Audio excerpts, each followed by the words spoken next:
The content of this podcast is based on medical fact and evidence-based practice from credible authoritative sources, but is not a substitute for your institution's policies, procedures, common sense, or good judgment. The views and opinions are those of Eric Bauer and FlightBridgeED in their entirety.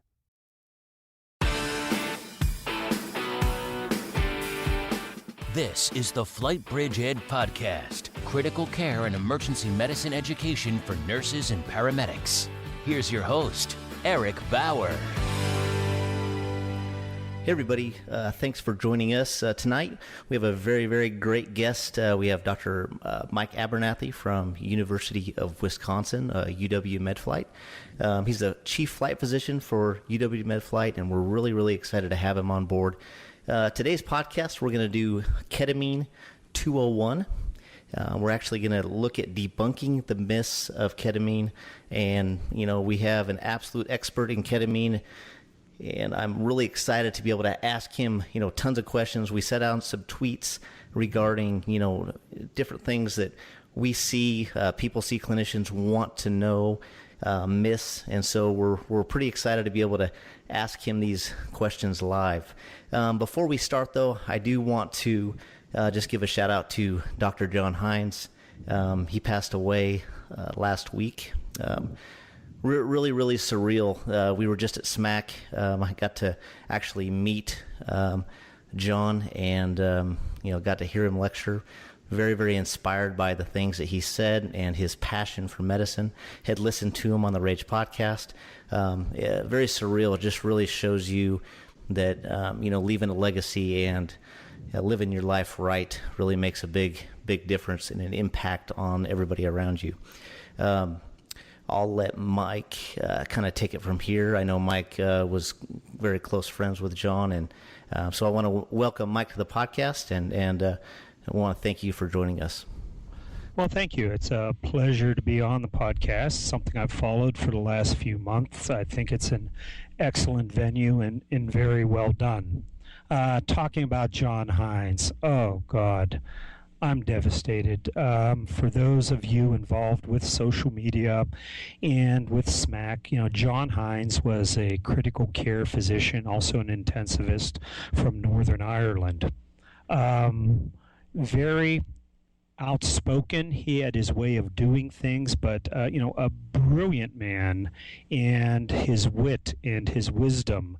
And if you do get a chance, I thank God we have many of his lectures preserved on video. So if you get a chance to go back and see any of his lectures about resuscitation or airway management or, even medical ethics, he's, approached the opening lecture at SMAC was, crack the chest, get crucified, talking about some of the ethical responsibilities of the procedures we do. But regardless, a week after coming off of, just this amazing SMAC experience in Chicago, then this sudden news that John had passed away, really a line of duty death. He was serving as medical support for one of the motorcycle road races, a passion of his, and died suddenly in an accident, and just leaves us all just sort of breathless, with his departure. But one thing, and life is short, life is precious. And as I said, John Hines, for all he did, he was only 35 years old. So you've got a lot of time left, get cracking on life. Yeah, very well said, very well said. It is surreal, and it really, in this line of work, obviously we see a lot of tragedy and we see a lot of deaths, but I think it's completely different when you know somebody and it's one of your team. It's and we're all on the same team. Very honored and humbled to be a part of the FOAMed community, and I'm just trying to put out the best information possible. So you look at people like you, like Scott Weingard, like John Hines, Cliff Reed, and you try to strive to do the same things and live life that way. And so, all we can do is honor him by continually putting out good FOAMed material and being good clinicians. And what was his hashtag? Recess Winker, right? Yeah. Well, then one other important thing is John's passion was Northern Ireland is the only area of the United Kingdom that does not have helicopter EMS. And he had brought up to the health minister and to the political bodies in Northern Ireland about this, and he had been on BBC just 2 months ago. This was a passion of his because he had seen several large accidents, multi-victim incidents, where there's a tremendous delay in getting these people to definitive care. So one of his passions was bringing helicopter EMS to Northern Ireland. So there is a petition on change.org, and there's links on it throughout. If you follow me, they're there. But please, please, please, let's honor his legacy and sign that petition. Yeah, I signed that petition. I think, what is it? Well, when I saw it the other day, it's over 46,000. I'm sure it's way above that now. Almost to 50. Yeah. Wow. Yeah. Wow.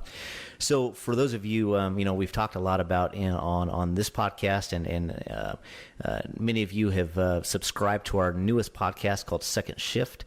FOAMed is something that will really, really make you look at medicine objectively from all different avenues around the world. So you can follow Dr. Abernethy at FlightDoc1, so FLTDOC1. You can also follow me, remember, at FlightBridgeED. So, if you're not following him, follow him, and he can kind of steer you to different FOAMed experts throughout the world. So what we're going to do, like I said, is, we did a podcast about 6-8 weeks ago on ketamine. It was kind of a quick introduction on ketamine. And for those of you, that got a lot of downloads. I think we had 4,000 downloads just on that one podcast already in the 2 months. So we're going to kind of take it, and we're going to take it a step further. Now we're going to have him talk about his experience. He's got a lot of experience with ketamine. He's been using ketamine for a long, long time, and I'll let him kind of talk about his experience as far as where he went to med school, residency, and how he got involved in the HEMS industry, and then we'll jump into the ketamine aspect. Okay, well, I was fortunate enough to know at a very early age that helicopter EMS is something that I've always wanted to do. It's really the only thing I wanted to do. I had spent time in the military with an air cavalry group, and really fell in love with helicopters at an early age. Then transitioned through a career in engineering, eventually deciding on medicine. I went to the University of Cincinnati, which has a very strong emergency medicine program there. And graduating from medical school, I wanted to pick a program that offered helicopter EMS as an integral part of the residency. So I chose the University of Chicago, and they had a new medical director for their flight program, a guy by the name of Ira Blumen, who just had started out. And so he was a guy, and he's always been one of my mentors throughout the years. And so I was lucky enough after residency to transition to the University of Wisconsin, which is one of maybe, well, at the time it wasn't as rare, but now one of 5 programs in the country that's staffed primarily with a physician nurse HEMS team.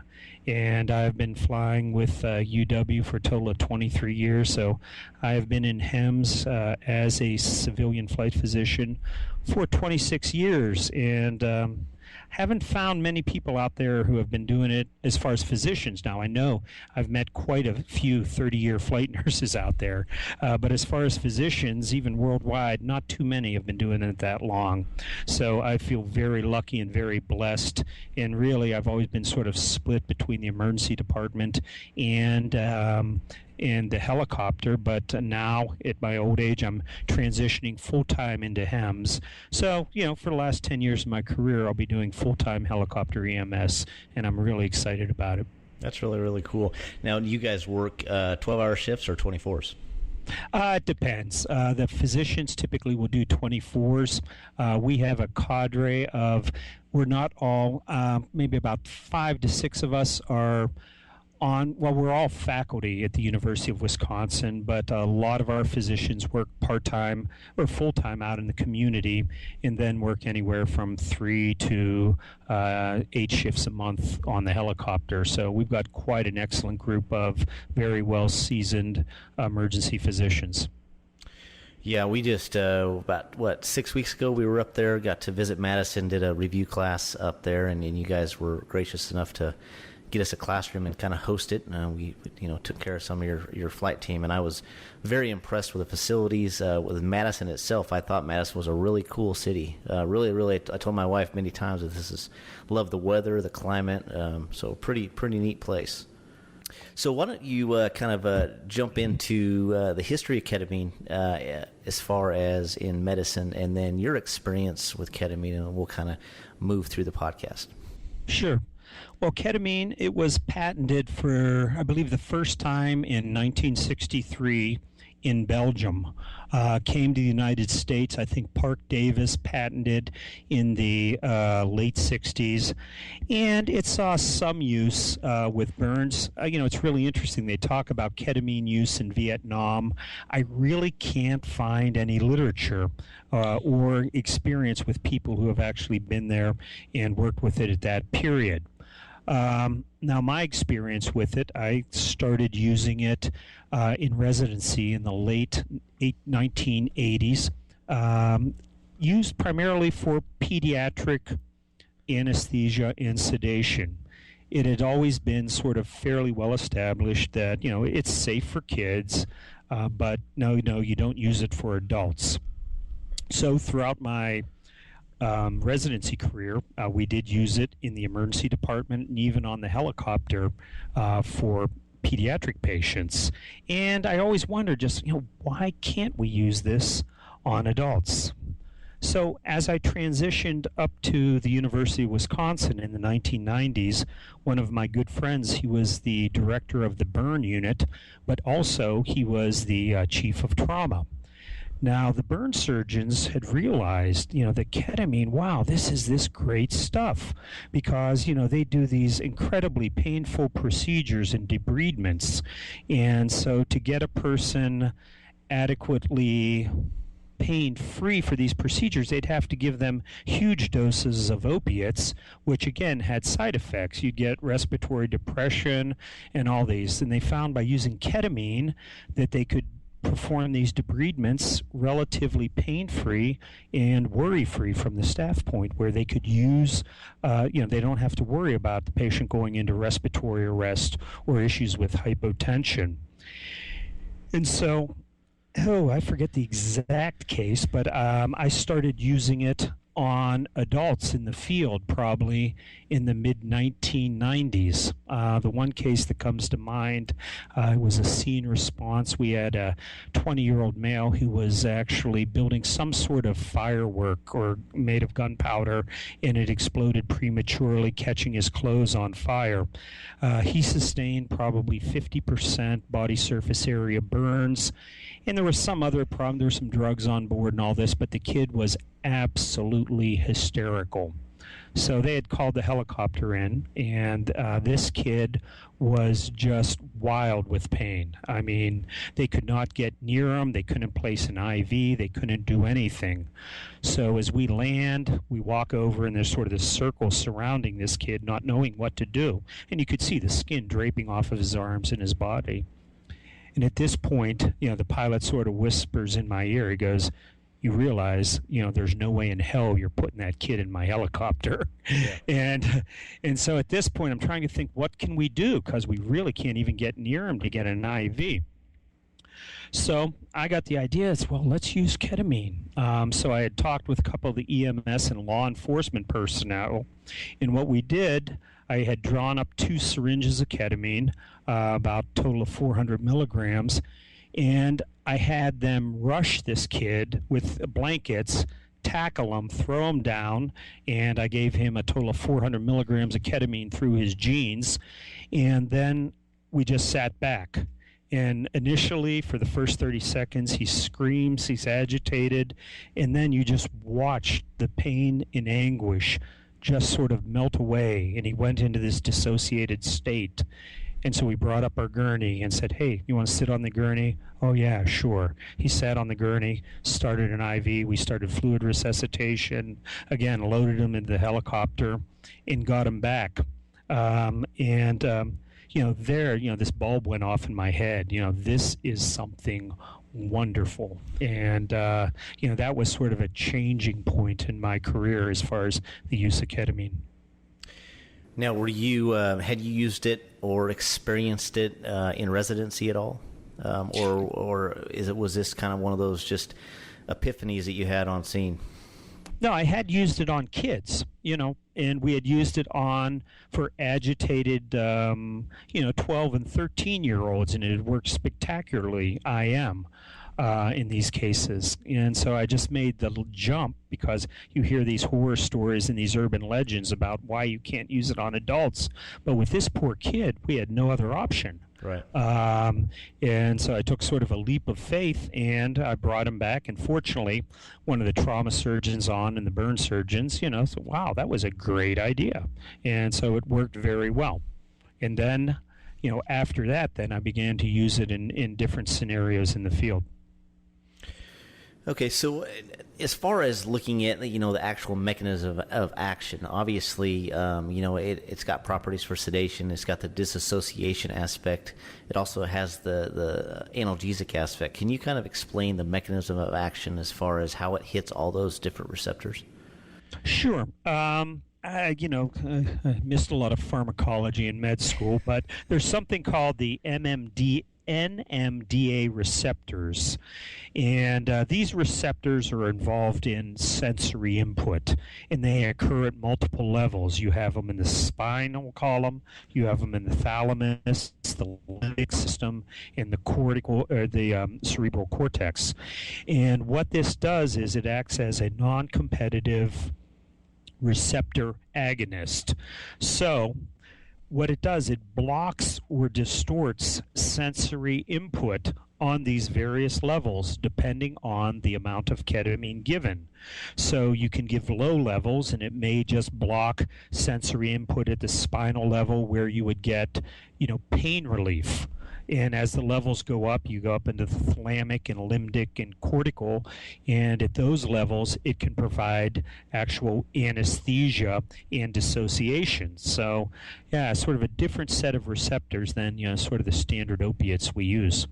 So those receptors, are those muscarinic?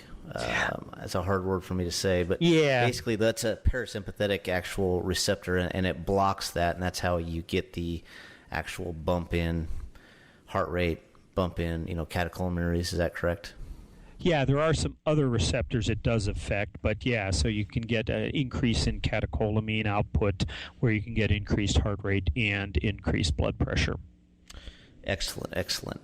As far as indications, so let's talk about kind of the different aspects of use. We use it in RSI. We have that whole aspect of agitated delirium, sedation, and pain. Can you kind of talk about each one of those and what your thoughts are for HIMSS and pre-hospital EMS? Sure. For RSI, I think it is my induction agent of choice for field intubations. If I have a field intubation and there are trauma, there's just no reason not to use it. The beauty of ketamine is that it is both a sedative and it is an analgesic. So when you push that induction dose of ketamine, typically 1.5 to 2 milligrams per kilogram, unlike say etomidate or propofol that lasts just 4 to 5 minutes, this ketamine is going to hang around for 15, 20, 25 minutes, which is a good thing considering you're going to cram a piece of plastic down that patient's trachea. So as an induction agent, it's great, and especially with hypotensive patients. We talk about, the worry about using propofol. Some of these anesthesia and induction agents can cause hypotension. So you take a patient who's already volume depleted or may have cardiac issues to where their blood pressure is borderline or low. The idea of bumping up their heart rate or bumping up their blood pressure, that is a very desirable thing to have. So, ketamine is a great all-purpose RSI induction agent. You know, probably about the only patient, if I had someone who was borderline hypertensive or tachycardic, say someone with a spontaneous subarachnoid hemorrhage, now there's better drugs you can use. But really, in the field, it is my go-to drug. I think probably 9 out of 10 times when I'm doing trauma inductions, I just use ketamine. Yeah, I've started to kind of have that same mindset. When you have the option of ketamine and our standard etomidate, really I kind of go through an argument in my head. Those very few cases where you may not want to go ketamine, but really in most cases, ketamine, there's really no argument against just using ketamine for all inductions for RSI. Would you agree? Yeah, almost all. But again, the beauty of it is that it is a sedative and an analgesic, and we're absolutely terrible about once the patient is intubated, 10 of Vec and 5 of Versed is in no way, shape, or form adequate post-intubation care. And that's a whole other lecture we should do sometime. But the idea of ketamine, though, the nice thing is if you give them a whopping dose of ketamine for induction, that's going to hang around for a while and provide good sedation and analgesia. Well, you kind of bring up one of my pet peeves, and if you've listened to many of the podcasts, our listeners know that I'm very passionate about pain management prior to intubation and after intubation, and I completely agree that we should, at all possible, kind of keep away from those long-acting paralytics. And if we do a good job with our fentanyl and with our benzo after the patient's intubated, we shouldn't have to paralyze very many patients if we're doing it aggressively enough. But what do you think about if we're going to start going more ketamine? Obviously there's those few patients. Most protocols around the country, there's now a starting fentanyl dose prior to giving either etomidate or ketamine, that option. And I always try to do that because of just what you said, that it's very painful, the intubation process, not only laryngeal stimulation, but placing that ET tube. Do you still give a dose of fentanyl prior to your ketamine, or does the ketamine kind of take care of that, and you just kind of now down to that one drug? Yeah, I mean, when you figure we're inducing these patients in the field, they've got a lot of trauma otherwise. So before we even start messing with them, they've got baseline pain. So absolutely, I'm a big fan of giving them a dose of fentanyl while I'm getting my RSI stuff ready, because again, it's a whole different set of receptors you're hitting. So, you can get superb analgesia. There's a synergistic action, just like you can have the patient in the ED that you've already given tremendous amounts of Dilaudid or fentanyl to, and just a little bit of ketamine on top of that, and bam, it takes care of their pain. So there is a synergistic effect, and I'm a big fan of using, fentanyl in addition to the ketamine. Okay, good. As far as, so once the patient's intubated and, we start looking at post-intubation management, what are your kind of dosing regimen? Or let's hit the actual induction of RSI. I know that the dose range is very wide. So can you explain, standard IV dose versus IM dose? Sure. Well, the thing about, ketamine is once you're dissociated, a typical dose of 1 milligram or so per kilogram IV, you can reach a dissociated state. You can't get more dissociated by giving more ketamine. The only thing about it is that there's sort of a dose response. So the more ketamine you give, the longer it lasts. So if you were to give someone, I was listening, I was surprised, I sat at SMAC, and there was an excellent lecture on ketamine. He was talking about doses of 2 milligrams IV push for induction and even 3 milligrams. So the idea is that, it just lasts a lot longer, and you don't have to worry about redosing the patient for pain or sedation. And then, there's not increased adverse effects or any downside to it. So for induction, I typically will use 1.5 to 2 milligrams per kilogram. Now, IM, you probably shouldn't be inducing patients IM, but I've done situations, where initially you have to give IM ketamine to get control of the patient, then obtain an IV. But, the dose for and we'll talk about that for agitated delirium or, sort of physical control, typically is 4 to 5 milligrams per kilogram IM. And we'll talk about the dosing too. Always, always, always, and this is a caveat, if you're using ketamine, you should only carry 100 milligrams per milliliter, the 5 ml bottles, because I noticed in our Pyxis at UW we have 3 or 4 different concentrations of ketamine, and that is a drug dose error waiting to happen. So the idea of carrying it in the 100 milligrams per mil is that is you can use that to give it to IM, even a big dude, but when you have to give it IV, say to a pediatric patient, you can just dilute it out. So, but always, always, always 100 milligrams per milliliter. And so you're carrying 500 milligram vials, correct? Yes, absolutely. Yeah, that's what we're carrying too, is 500 milligrams in 5 mils. Yeah. Yep. Okay, and so where do you go from there? As far as one of the questions we had was as far as an infusion, ketamine drip for sedation. What's the efficiency for that? How therapeutic is that? And is it better to do a drip versus just push dosing? Yeah, so when you're talking about post-intubation care, or just in general, when you think about it, infusions are always preferential or preferable to intermittent bolus, because with the intermittent bolus you get it sort of the up down effect.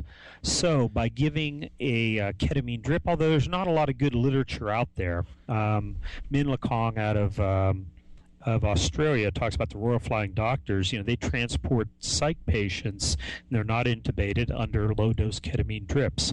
But when I do use a ketamine drip, I will typically dose it after the initial bolus. They're going to get 1.5 to 2. I will dose it at 0.75 to 1 milligram per kilogram per hour. So the trick is now do you use syringe pumps for your infusions?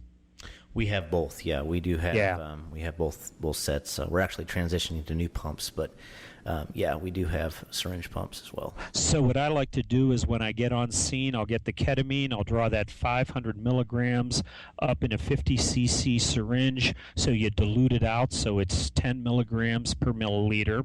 I'll use that for my induction bolus. So I have a 100 kilo guy. I'm going to give him about 15 cc's of that. I pop it in the syringe driver, and then after he's intubated, we just run that then at a rate of, so say he's 100 kilos of anywhere from 7.5 to 10 cc's an hour, and it works well. Okay, excellent. So let's jump into the whole aspect of agitated delirium and kind of the history and the things that the medical community have learned over the last 10 or 15 years regarding these patients. Yeah, that's a whole hour by itself. But excited delirium, is sort of this. What it is, it's sort of an acute on chronic intoxication, usually associated with amphetamines or cocaine. It's actually described with alcohol going back as far as the 1800s, and these people are wild. In retrospect, through my career, you hear a lot about these PCP overdoses where the patient was drugged and superhuman strength and all this stuff. There's not that much PCP out there. In retrospect, probably a lot of these cases were excited delirium. And in these cases, this isn't bad behavior, this isn't drug abuse, this isn't someone breaking the law, it's a medical emergency. And these people are trying desperately to die. And what's happened in the past is, they get cuffed or tased, thrown in a cell to cool off, and an hour later they go back and the patient's dead. Then the headlines read, patient dies after being restrained or dies after being tased. You can always tell if someone's been tased more than twice,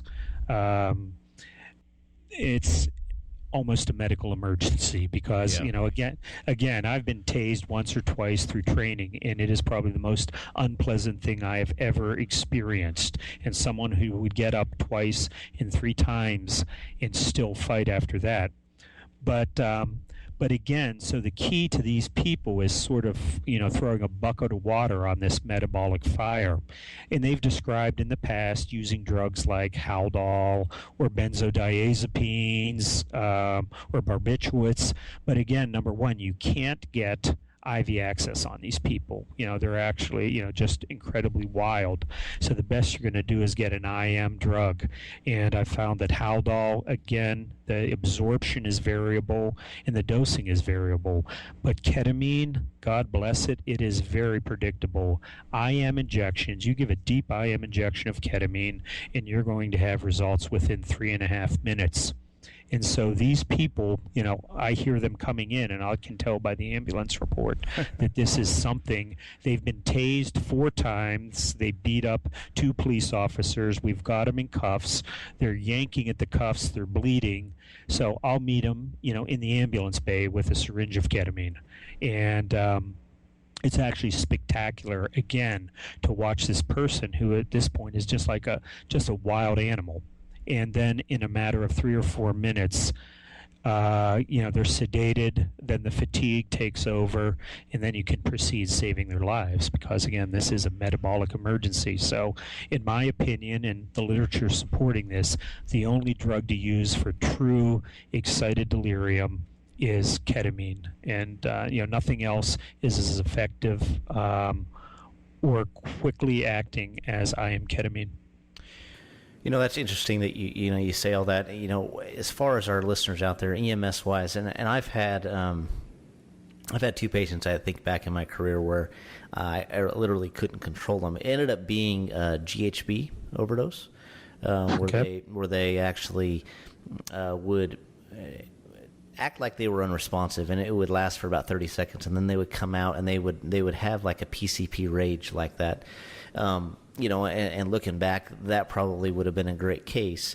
As far as when we look at HIMSS and we look at EMS, do you know, I know HIMSS, we use ketamine, we carry ketamine. Do you know how many EMS agencies around the country are carrying ketamine, or do you think this is just a HIMSS critical care medication that's being applied?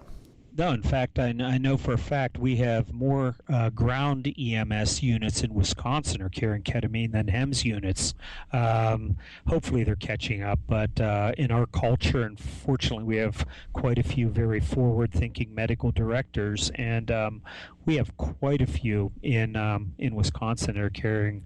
Again, it's really variable, the laws from state to state. In some states, it is absolutely forbidden.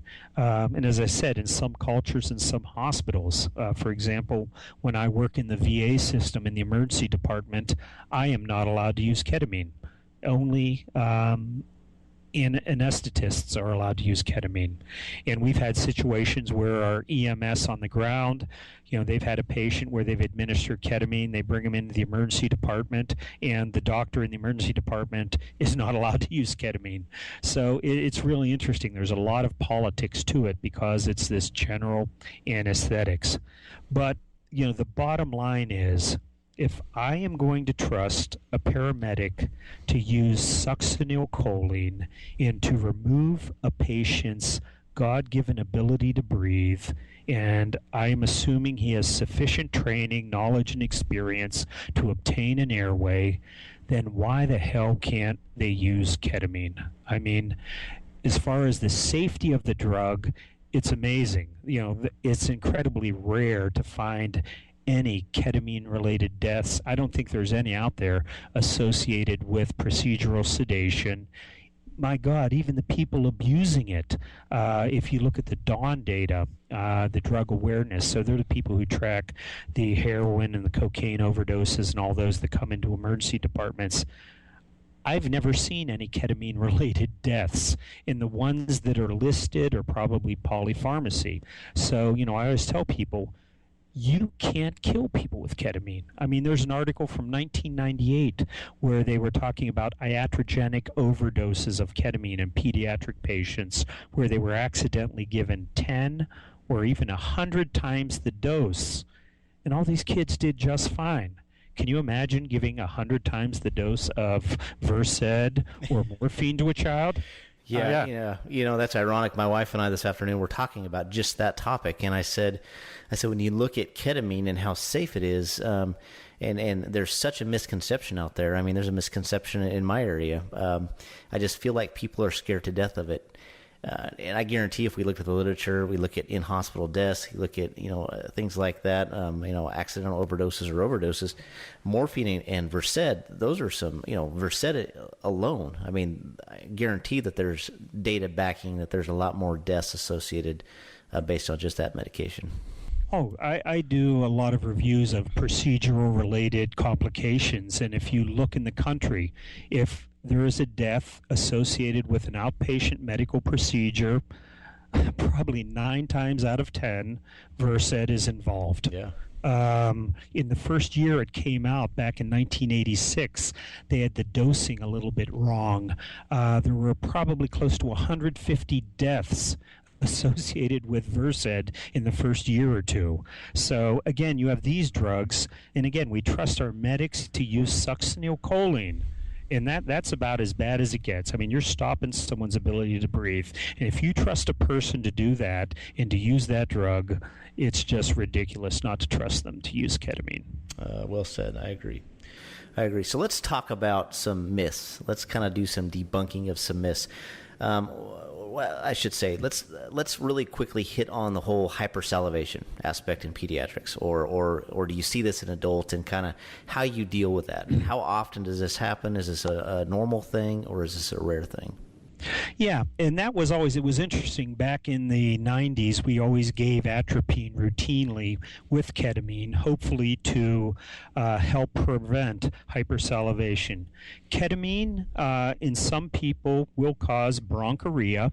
It will cause hypersalivation. But the patient's response, sort of like dystonia and Haldol, they're either going to do it or they're not going to do it. So the idea of giving them prophylactic atropine or glycopyrrolate, and there was a study, I believe it was out of Loma Linda, a guy by the name of Green was looking at that. So basically, it really didn't do much to prevent the hypersalivation, but if the patient was having a lot of hypersalivation, you could give them some atropine and or glycopyrrolate to help dry things up. But it really, shouldn't be anything that you worry about. So what's the dosing if they do? I have had a few flight crews in this area have that happen. Is the dosing for peds still the 0.2 or 0.02 milligrams per kilogram minimum? Oh, I'd have... same kind of dosing regimen, or I guess I can look that up, but... Yeah, I'd have to review that. I really get, just by the fact that I haven't used it in so long, shows that, and I used a lot of ketamine, so, but yeah. No, that's fine. So as far as looking at some myths, talk about the myth as far as how ketamine affects cerebral perfusion. I know there's some cerebral vasodilation going on. Talk about the myths or any myths associated with increased ICP. Yeah, and that's where it all starts. And this Cliff Reed had a lot of fun with this. Ketamine causes increased ICP. Therefore, you cannot use it on any head injury patients or patients with potential head injury. This all goes back to a study done in the UK back in 1971. And they were taking some patients who were going in for elective VP shunt placement, which means they already had an obstructive hydrocephalus to begin with. And then they had monitors in place, and they gave these patients ketamine. And they found that, I forget the statistical, I don't have the paper in front of me, but on several, there was a slight increase in the ICP. Now, no one herniated, there were no adverse effects, nothing. They simply observed an increased ICP after the administration of ketamine. And they attributed it to ketamine. It could have been due to a couple other things. So therefore, they said, their jump in logic was that ketamine can cause increased ICP, and therefore the next jump in logic is that, wow, for patients with head injuries, increased ICP is a bad thing. So therefore, we shouldn't use ketamine in patients who have potential head injuries. And there it went from there. And that was passed down like dogma really until just the last 5 years, when there's been so many studies to show that it doesn't increase ICP. In fact, it's actually cerebroprotective. As I always told my residents, this was back in the 90s. Okay, so there's this theoretical ICP increase. What increases ICP? Pain, coughing. You mess with the airway, that's going to increase the ICP. Manipulate a Foley, manipulate a fracture, anything like this. Agitation. So all these things. So even if it does theoretically slightly increase, the sedative and analgesic effects of ketamine gets rid of all of those real things that increase ICP. But we found over the years, though, that it is actually cerebroprotective. And there was basically a paper that came out in the last year saying there's no contraindications to ketamine as far as anything to do with the brain, with the exception of probably wouldn't give it to someone with obstructive hydrocephalus. Okay, yeah, I did read something on that, and one of the interesting things that I noticed was all these patients had normal capnia, so their CO2s were normal. Obviously, If we have a head injury patient, we're going to bring that down a little bit and cause some cerebral vasoconstriction, so that kind of plays into that. So I agree that you look at something like that spreads like wildfire, and we've had a few questions on that on Twitter, so I wanted to kind of hit on that. As far as any hypertension, do you give it? What's kind of that blood pressure cutoff? Is that something you would withhold if a patient was hypertensive, or is there any concerns with administration of ketamine for those types of patients? Yeah, it's interesting. There's certain, it depends on what the pathology is. If I had someone with a spontaneous subarachnoid hemorrhage who was a little bit hypertensive and tachycardic. But recently I had an elderly lady who was in a bad MVA, had severe lower extremity orthopedic injuries, which I had to reduce. And at the time I saw her, she was hypertensive and tachycardic. But due to her respiratory status and the amount of pain she was in, I'd given her some fentanyl, which really wasn't cutting it.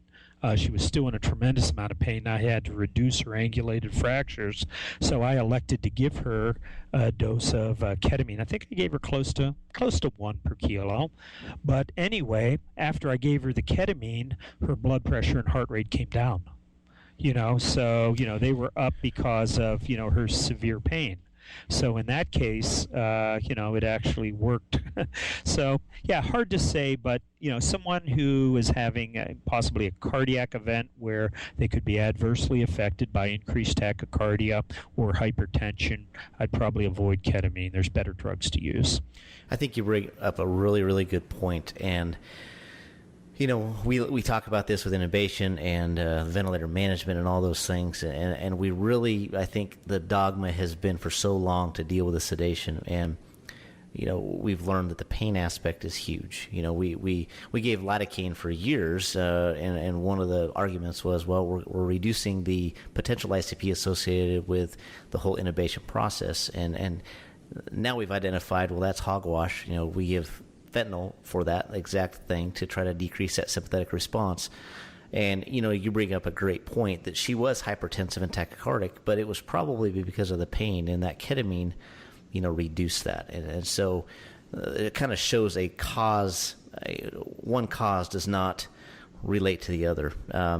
I just had a flight, we were discussing this in kind of the pre-show conversation. I had a flight on July 4th where this gentleman had a fireworks explode in his hand. It was a homemade fireworks, kind of an M80, maybe a little bit bigger, and it basically took off his hand right distally to the thumb. So the only thing he had left was his thumb, and he had a little bit of alcohol on board, and we gave him 250 of fentanyl in flight, and it just wasn't cutting it. He was absolutely agitated and upset, and so we gave a small dose of ketamine at actually 0.25 milligrams per kilogram, so it was only 20 milligram dose, and it absolutely just relaxed him. He actually forgot he blew his hand off. He had to ask what happened.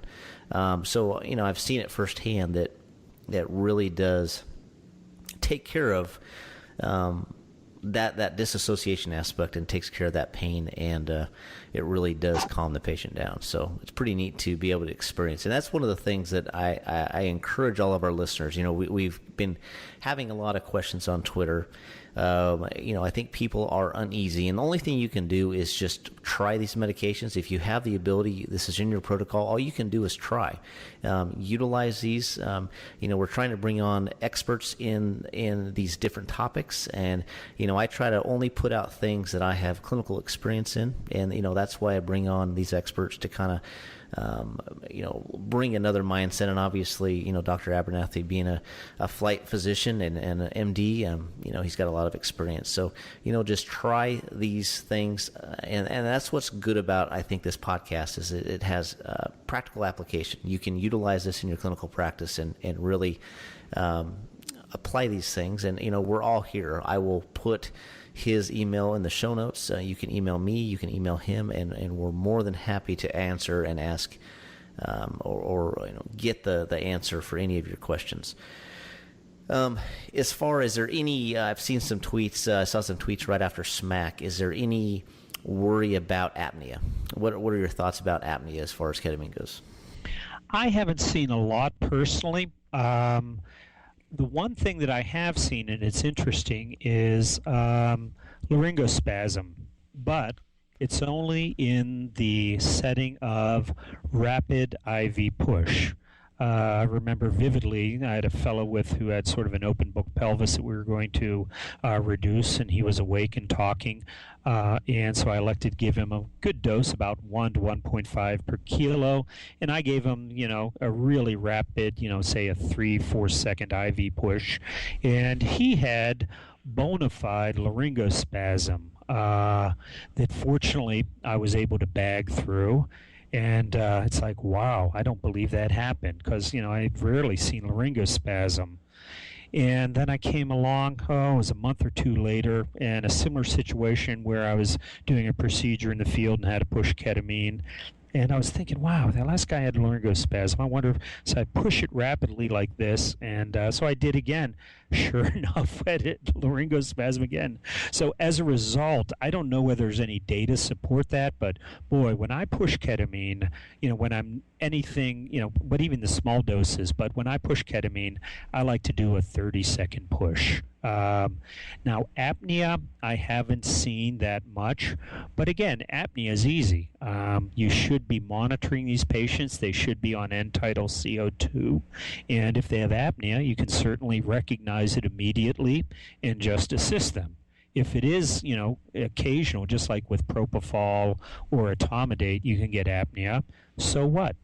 As long as you recognize it and treat it appropriately, and that's where the sin is, not recognizing it. Yeah, and you bring up a great point. In this day and age, we have end-tidal CO2, and we're not only, or I shouldn't say, we shouldn't only use that for our intubated patients. We have the nasal cannula, quantitative capnography, and we should be applying that really anytime we're giving any type of medication like ketamine, fentanyl, anything that could drop that or has the potential to drop that respiratory drive. I mean, it's just good clinical practice to monitor that airway, and we know that is probably one of the best monitoring tools, not only for airway status, but really for perfusion that we have, in our tool bag. Oh, amen. That is all of my patients. If I'm worried about their mental status, if I'm worried about their respiratory status, I like to be able, in the helicopter environment, you don't have the luxury of watching their chest rise. It's dark and they're wrapped up like a burrito. I just like to see those nice purple sine waves, and I know they're doing all right.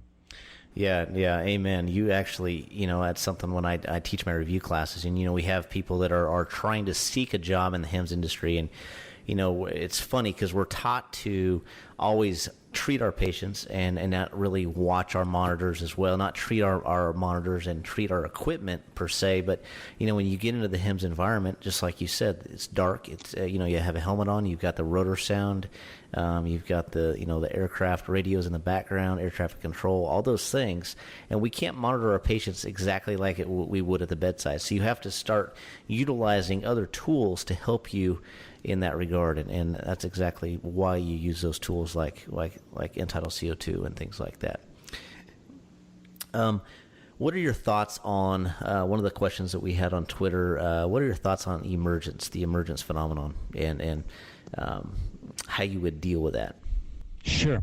People talk about emergence phenomenon as this strange, very isolated thing related to ketamine. But if you want to see emergence phenomenon, go to any post-anesthesia care unit in any hospital on any given day. These are people coming out of general anesthesia. They have sort of a brain-body disjunction, and as the two come back together, it's a strange experience. Some people laugh, some people giggle. Other people I've seen in the PACU can get quite angry and violent. Other people can be crying. So you have this tremendous, that's emergence phenomenon. And that's exactly what can happen with ketamine.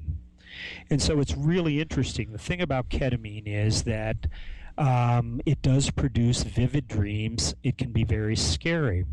But if you let the patient know ahead of time that this is what's going to happen and they can control it, they can actually have fun with it, and it can be a pleasant experience. I actually had a colonoscopy done under ketamine. That's a whole story, but it was an interesting experience. But anyway, I have a friend who was a surgeon in Africa, and he did a lot of laparotomies, orthopedic procedures under nothing but a ketamine drip. And he would talk about how he would sit down with his patients ahead of time and tell them they would be talking with angels, and that this is a good thing, and that you're going to enjoy this, and how lucky you are. And he had such a low rate of bad behavior or emergence phenomena. Now, granted, we can't do this electively with all of our patients, but when it does happen, a lot of times, it can be temporized by just verbal reassurance.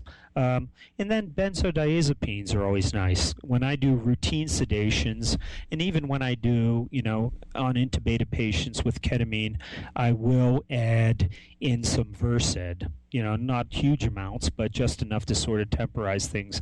I don't know whether there's a lot of good literature to support that, but it's nothing that that really should prevent you from using ketamine. And if you take the patient ahead of time and you have the luxury of doing that and tell them what's going to go on, they can have quite an interesting trip.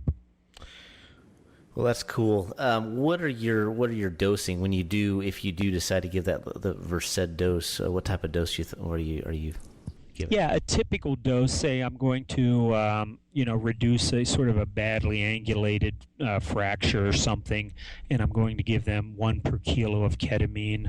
So a guy your size, we're probably going to hit him with about 90 or 100 milligrams of ketamine, and then with that, I'll just throw in maybe 2.5 milligrams, so not very much Versed at all, but just enough to take the edge off. Well, excellent. So do you have any closing thoughts as far as ketamine, anything that we haven't covered that you think's, kind of essential for our listeners that you've experienced, or you just think are core concepts that we've kind of missed? Well, no, I think we've covered a lot here, but the key thing is that I really think whether you're a ground unit, paramedic level, or absolutely if you're in HEMS, you should be carrying ketamine. There's no reason not to. The literature supports it. If you look, again, that's what I love about SMAC and FOAMed, you see how the true professionals, people like Sydney HEMS and London Air Ambulance, how they use these drugs, and they're part of their armamentarium. And then you look at a lot of programs in the United States too, the really good ones. This is something we should be using. And again, we're trusting our medics and nurses with Versed and opiates and paralytics that have been known to kill many patients over the years, no doubt about it. And then here we have this drug, ketamine, which has these amazing beneficial properties and essentially very minimal negative properties, especially the fact that ketamine doesn't kill people. So we should be embracing this. And I realize there's a lot of hurdles between institutions and even the states. I've just been amazed at the difference in the laws, who can push what and who can use what in the field. So you may have to battle that. But, hopefully as time goes on, and there's certainly all the literature in the world out there to support it, this is something we should be routinely using in the field. Well, that's great. I really, again, appreciate your time. I appreciate you coming on here and stepping away from your hectic, day and spending some time with us and the listeners. We're all very, very appreciative. Again, if anybody has any questions, I will put his email. Is that all right, Mike? Oh, absolutely. I'll put his email in the show notes. And again, check out Twitter. Remember, follow him. It's FlightDoc1.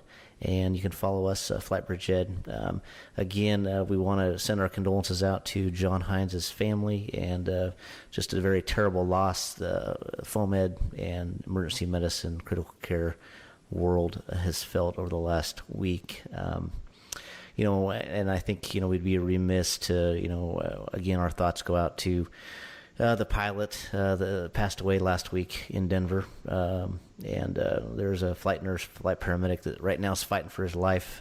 He's got severe burns. He's in critical condition. So our thoughts and prayers go out to him as well. Oh, absolutely. Flight for Life Colorado, as you know, they were the first civilian helicopter EMS program in the United States. They go back to 1973. They've done it a long time, and they've done it right. I know, a lot of their personnel, and again, after having a fatal accident in our program, it's just gut-wrenching, and my heart and prayers go out to them. Yes. It's tough. It hits home. It's one of our own, and like I've said on other podcasts, you kind of take it personally. You kind of look at every crash and you try to learn from it, and that's all we can do is do that and try to honor them. And the pilot had flown for that program for 27 years. Think about the flights that he's the flight volume, and obviously he was a very good pilot. So. Well, that's all we have for this podcast. Again, thank you so much for the listenership. I just looked at the numbers, and I believe about 6 weeks ago when we did the first Ketamine podcast, we were up 92% from last year, and I looked last night, we're up 147% from last year as far as downloads. So, again, we're nothing without you. We're nothing without your feedback, and thank you so much for subscribing and for following us. And until next time. We want to thank you for joining us. We'll talk to you soon. This has been a production of the FlightBridgeED Podcast, leading the way in pre-hospital critical care and emergency medicine education.